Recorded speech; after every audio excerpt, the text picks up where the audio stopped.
what was my inspiration for creating the Grisha world?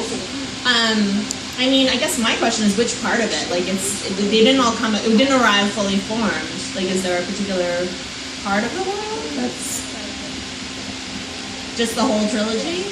I feel like I've told this story many times, so if I'm being redundant, forgive me. But, so I used to be a makeup and special effects artist. And the thing is, when you're a makeup artist, around Halloween time, you get really, really popular.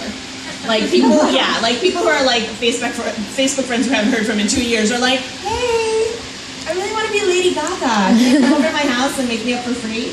So my strategy for dealing with this was always basically to leave town at Halloween. It's my message to you guys: run away from your problems. But so I would leave town, and we got invited to go to a Halloween party in Mammoth, which is it's in the mountains near Los Angeles. And I went, and I offered to do the host makeup for free, and I ended up doing free makeup for like 3 hours straight while the party was going on upstairs.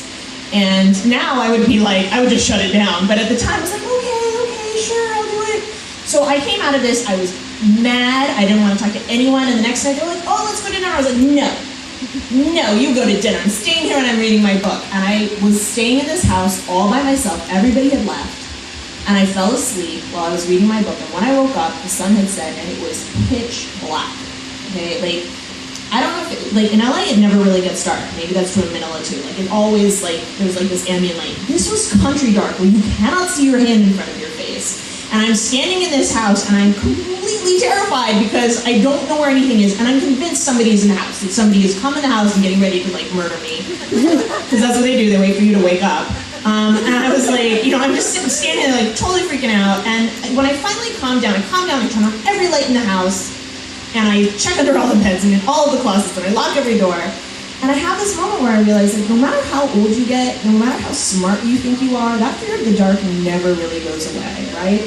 There's always something in the closet or under the bed. There's always something waiting in the woods. And I thought, well, what if darkness was a place? What if the creatures you imagine lurking in the dark were real and you had to fight them on their own territory? What would that place look like? What would those creatures look like from evolving in the dark? How would you fight them? What kind of magic would have created it? Why would you go in there in the first place? And all those ideas became the Shadowfold, and every other idea in the trilogy really sprang from that initial moment. That was a long answer.